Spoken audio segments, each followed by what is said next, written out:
All right, welcome back and thanks for staying with us. Now, Ibrahim is really cracking me up in the studio here. All right, if you're just joining us, you're watching Daybreak Extra on Trust TV. Now we'll move on to our first guest who is already in the studio. Now, she's a beads maker, by the way, and I'll just give you a little background about, beads making. It's among the most intriguing and important symbols in African culture, both past and present.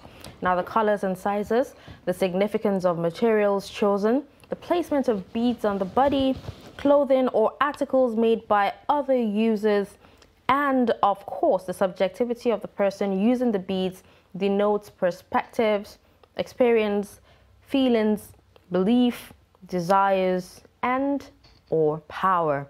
Now we have Imo Ekokenem. She's a bead maker and is here to discuss, if beads making is a fashion or a tradition with us right here on Daybreak Extra. Good morning and thank you for joining us, Imo. Hello. Good morning. Good morning. All right, now I know when it comes to jewelry, now a lot of women or a lot of people prefer something more Western, something fancy, something that immediately catches the eye, because I think they've actually gotten so used to beads, from tradition and history, that they want something different. Why did you choose to become a bead maker? Well, I wanted to learn a skill. Yeah. I didn't go into bead making for the business aspect of it. I started learning how to make beads when I was in university because I felt I should just have a skill. Okay. And the unpopular part was I wanted something I could be giving to my mom, actually. Okay. I wanted to be able to make something with my hands I could gift to my mom all her life. She doesn't have to buy beads ever. Wherever she's going to, whatever occasion she's attending, she's going to have that covered for her. Thoughtful. That was exactly why I went into bead making, but the case is different today. Okay, quite interesting inspiration there, but it is actually nice. Well, that was the inspiration. That's why you got into Exactly. it. How financially rewarding has it been? Well, Or is it? Oh yes, it's financially rewarding. I started 2015. Okay. Yes, but I made it official 2016. I took it to social media. That's when I officially started on November 25th. And it didn't just start, I didn't just get the rewards from that year. It took me over 2 years to start seeing good rewards. And I grew from nothing to basically something. At least we've had over 10,000 shoppers. Okay. Yes, currently we've had 10,000 people shop from us. So I'd say it's rewarding. I can't say the figures right now, but it's been rewarding. Okay, so how did you learn? Were you taught or is it self-taught? Okay, I was taught, but what I was taught was more of the traditional kind of beads, the coral beads, exactly the ones people wear for weddings, for events, and all of that. But I started making the very simple ones, like what I'm wearing, the everyday kind of bead, something you wear to everywhere, and you can wear it any day.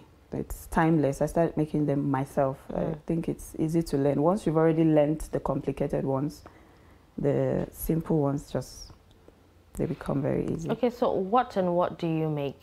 Because I can see, you actually just touched the bracelet. Yeah, so I make bracelets, I make waist beads, I make earrings, anything we can make with beads.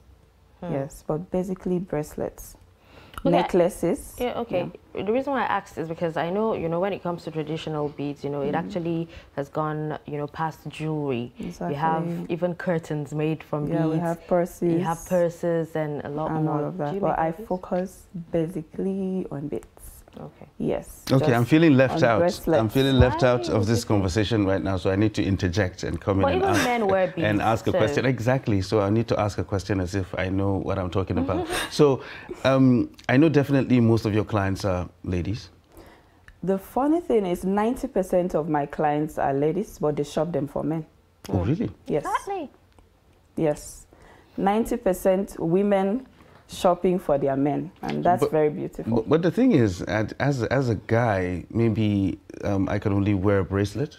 Exactly, and that's why we're focused on bracelets, because from my study and observation, 8 out of 10 guys wear bracelets. Yes. I think I'm one of those two. Yeah, one of those two. 8 out of 10 guys wear bracelets. Yes. Okay, so what makes your work and your designs unique from every other person's? Okay, because they come from my head.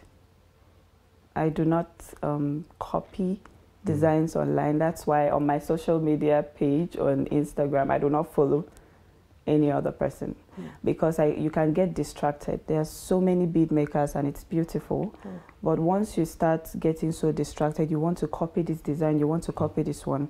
My inspiration just comes from my head. Once I take a string and I see the beats, I just make them. Just like what I'm wearing, I just took a string, I saw the beats and I strung, and I have this.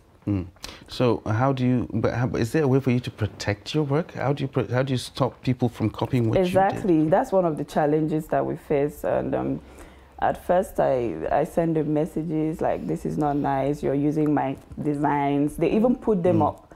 But I noticed the sky is big enough for all of us. Okay. Yeah. Once you start copying, you run out of ideas. That's why I've been in the business for 6 years. So November 25th, next month, will make me 6 years in the business, because I just come up with the ideas. Once I get the string, the ideas just come. I don't have any way to look forward to for my ideas. Yeah. And I cannot stop people from copying. Yeah, I do not have, And you have to put your work up for people to see. To see, so. All right, so now do you have people who you mentor? You know, because I know when it comes to beads design, a lot of people are not just really interested in, you know, making beads. Okay, that was years ago, but now it's a lucrative business, so people are interested. I've mentored a few people, though I've not officially. I've had other starters come to me like, please, can you show us this? Can you tell me about this? How did you start? Where do you get your materials?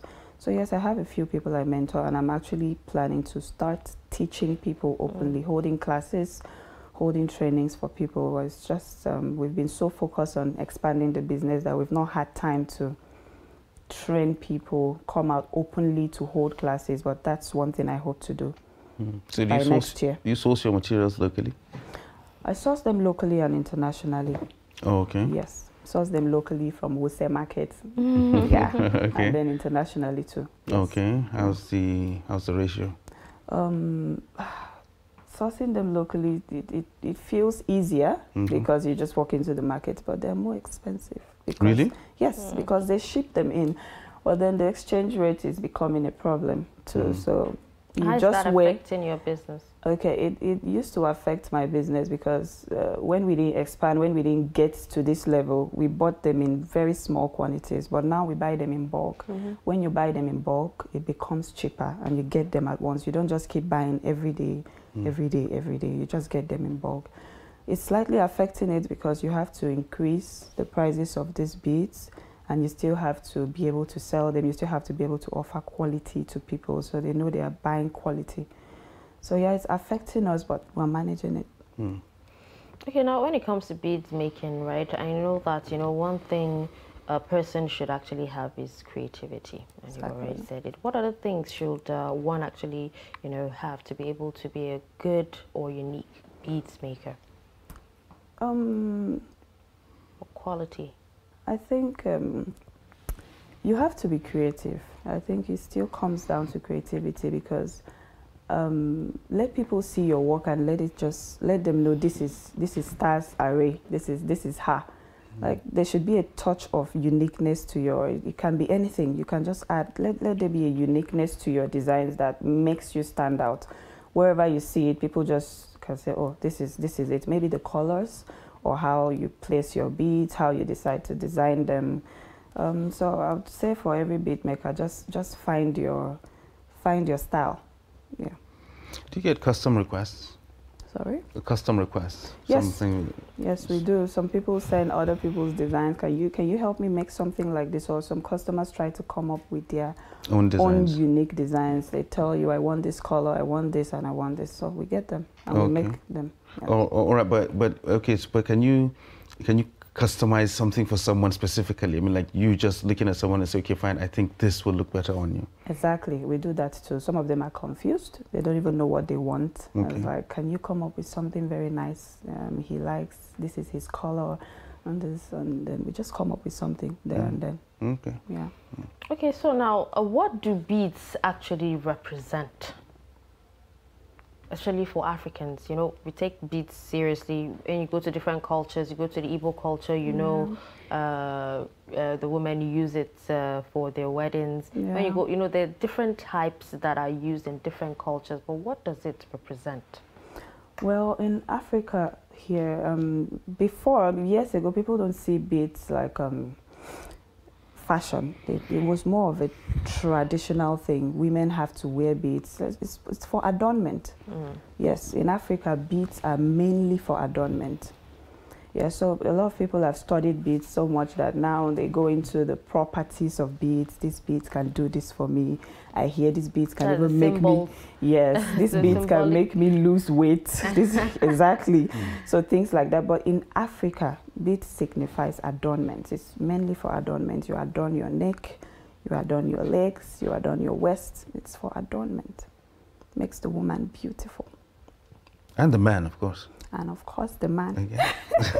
But I really need to know, what is it about, because you sell to men a lot, what is it about men wearing beads that, you know, people actually find attractive? I think it adds this just touch of class. It just makes you classy, especially with the outfit he's wearing. You know, you just have one string of bead. It just changes the entire look. You know, someone said jewelry covers your wrinkles, so wear a lot of them. Exactly. So it takes people's minds off you, and they just look, okay, I can see your clothes now, but I'm looking at what else can I see? So it takes people's minds off your face and your wrinkles and your spots. So I love her necklace. I love her ring. I love her earrings. So I think it just adds that class. It's style on its own. Yes. Okay. Fortunately, I've been trying to get people to look away from my grey beards. Yes, I'm trying to get them to look at from the grey, exactly. From the grey hair, yeah, exactly. You should have just worn a bracelet. Half of your problem I'll definitely look into that after this program. Definitely, you'll have to design something for me. No problem. No problem. All right. So, do you mainly online, or do you have actual virtual shops? Okay, we've been online for the past 5 years. We're currently working on a physical store. Okay. Yes, which is not done yet, but it will be done in no time. Okay. So do you have any international clients? Yes, we have people order from outside the country, just scarcely, not like every time. And also, I do not actually advertise a lot to them. But recently we registered on a platform that sells only outside the country. So orders we get from that platform is international orders. People order so how do you deal with logistics in that kind of situation? We ship them via DHL. DHL ships to anywhere as long as no, he's talking about the cost. The cost. They take the cost for the shipping. They handle it. Just like we Nigerians, we shop a lot. We shop from outside the country. We shop from brands that don't even know us, and they ship it. So it's the same thing. But a few international clients, but here in Nigeria, I think we've delivered to every state in Nigeria. Yeah. Okay. Now, let's go back. You actually talked about how you started beads making while you were still in school. So when did you know that you're going to make it? Do you do anything? Do you have any other career besides beads making? Yes, I do. Okay, because I thought you made it your, beads making your sole career. So what else do you do? I'm a flight attendant. Oh. Wow, Ibrahim. That is quite interesting. Very interesting. So how do you find time? When do you find time to actually make them? Since we've grown to this level, we have people. I have people employed. I just supervise, train them, and have them make the beads. I just supervise. How many people because the business has to go on. How many people do you employ? Currently, we have 3 people. Okay. Yeah. That's but you make the designs? I create the designs. You create designs. I give them the opportunity to also, I'm like, just go create your design and bring it today. Yes, I just want to see how creative you are. So I've trained them, like, take a string and just create something. But most of the designs, I create them myself and just give it to them. I see. So can I create something and sell to you? Of course. Of course, of course. I can go but crazy. You charge him triple. Yeah. And I'm the one selling. No, I don't I'm selling to her. I'm going to create. Yes, I'm going to create. I'm going to create a design and sell it to her, and she pays me. So she's going to pay me triple. We'll think about it. For someone who really doesn't know about beads and, you know, doesn't know that men even wear a lot of beads, you know, he's already thinking of design. It's all about creativity. And ways to make money. It's all about creativity. That's the thing. I mean, like, she's talked about it as well. I mean, like, you need to be creative. And once I'm creative enough, I go crazy. I design, give her something. She'll probably make a lot of money out of my designs. A lot of money. Okay, well, what advice do you have for young women or men out there who are still waiting on government to provide them jobs, you know, because you talked about wanting to have a skill at least. Yeah. So what advice do you have for them? Okay, I think at this point everybody knows the government might not come for us. They might not come to our rescue, so you have to stand up and find something to do. And I think every young person believes every business needs a lot of capital, which is the truth. You would need capital at some point, but just learn something. Do it for the fun of it, and then try to solve a problem. When you try to solve a problem, the business would come. So start small. Everybody wants to start big. Everybody just wants to start, like, I want 1 million naira to start. No, I just started by walking into Wuse Market, buying the cheapest bid and just making something and trying to market it to the next person. Like, oh, I met this. Would you like this? Try it on. And then just sell it to them. So just start with what you have, where you are. Do not wait for anyone. With what you have and where you are, just start from there. That's all you need to believe in yourself. Yeah. Okay, well, thank you so much, Imo Ekwekenam. Yes, beads maker extraordinaire. Thank you so much for joining us on Daybreak Extra today. Thank you. Thank you so much for having me. So pleased. I'm excited. Thank you. All right, so with that, we'll take a break. And when we come back, we will have our second guest.